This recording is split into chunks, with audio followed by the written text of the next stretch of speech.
જૂના ડીસા સમૂહ માર્ગ પર કલેક્ટરના જાહેરનામાનો ખુલ્લેઆમ ભંગ. બનાસકાંઠા જિલ્લાના ડીસા તાલુકાના જૂના ડીસા સમૂહ માર્ગ પર જિલ્લા કલેક્ટરના જાહેરનામાનો ખુલ્લેઆમ ભંગ થતો હોવાનો ગંભીર મામલો સામે આવ્યો છે. જૂના ડીસાથી સમૂહને જોડતા આ માર્ગ પર હાલમાં રોડનું કામ ચાલી રહ્યું છે. રોડની હાલત નબળી હોવા તેમજ વારંવાર અકસ્માતો સર્જાતા હોવાથી જિલ્લા કલેક્ટર દ્વારા તારીખ 19/9/2025થી તારીખ 19/1/2026 સુધી ભારે વાહનોની અવરજવર પર પ્રતિબંધ મૂકતું જાહેરનામું બહાર પાડવામાં આવ્યું હતું. છતાં પણ જાણે જાહેરનામાને કોઈ મૂલ્ય ન હોય તેમ રેતી ભરેલા ડમ્પરો દિવસ રાત બેફામ રીતે આ માર્ગ પરથી પસાર થતા નજરે પડી રહ્યા છે.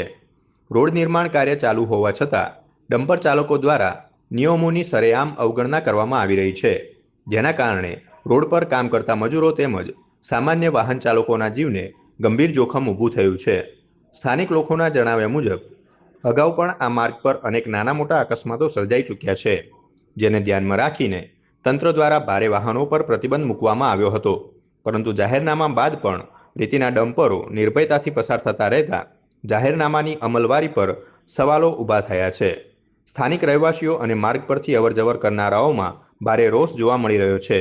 લોકોની માંગ છે કે માનવ જીવનને જોખમમાં મૂકતા નિયમ તોડનારા ડમ્પર ચાલકો અને તેમના માલિકો સામે કડક કાયદેસરની કાર્યવાહી કરવામાં આવે તેમજ જાહેરનામાનો ભંગ અટકાવવા પોલીસ અને તંત્ર દ્વારા સતત ચેકિંગ હાથ ધરવામાં આવે.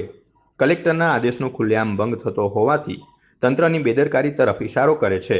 હવે જોવું રહ્યું કે તંત્ર ક્યારે સખત પગલાં ભરે છે. ઉલ્લા ખાન જૂના ડીસાથી સમૂહ રોડ ઉપર જે આ ડમ્પર ચાલકો ચાલે છે એ હજી સુધી બંધ થયા નથી અને કલેક્ટર શ્રીનું પણ જાહેરનામાનો ભંગ થયેલો છે અને અવારનવાર અકસ્માત થશે, અગાઉ પણ થયેલા છે અને આ અકસ્માત અટકશે નહીં અને અકસ્માત વધશે તો આ માટે જવાબદારી કોની?